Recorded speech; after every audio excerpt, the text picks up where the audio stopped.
పిల్లల్లో వినికిడి సమస్యకి రకరకాల కారణాలుంటాయి. అంటే ముందుగా మనకి బిడ్డ పుట్టిన దగ్గర నుంచి, పుట్టినప్పటి నుంచి ఉండే వినికిడి లోపం ఒక రకంగా ఉంటుంది.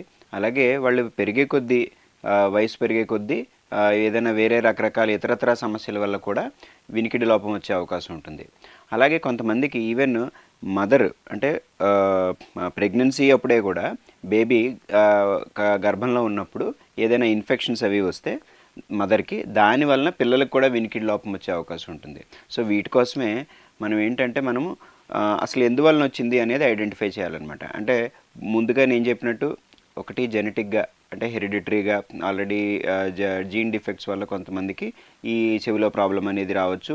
దానివల్ల ఈ బయట చెవి కానీ, మధ్య చెవి కానీ, లోపల చెవి కానీ వీటిల్లో ఏదన్నా మార్పులు చోటు చేసుకోవడం వల్ల సరిగ్గా వినపడకపోవచ్చు.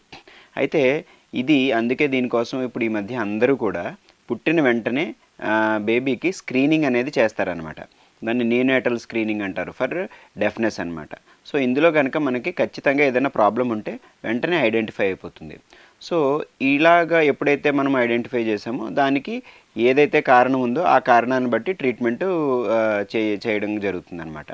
అలాగే కానీ ఇవన్నీ కూడా చాలా రేర్ అనమాట.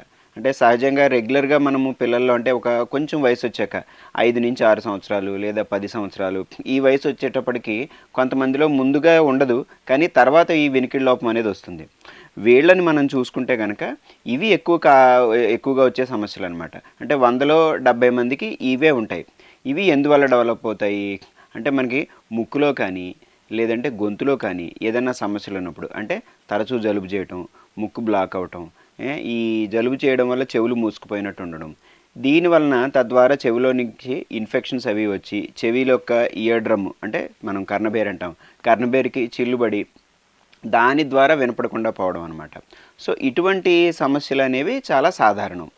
సో వీటికి ఏంటంటే మనకి అదృష్టం కొద్దీ వీటికి మనం ప్రాపర్గా సరైన సమయంలో ముందుగానే గుర్తించి దానికి ట్రీట్మెంట్ అందిస్తే కనుక వాటిని ఇంకా పాడవకుండా ఆపడానికి అవకాశం ఉంటుంది.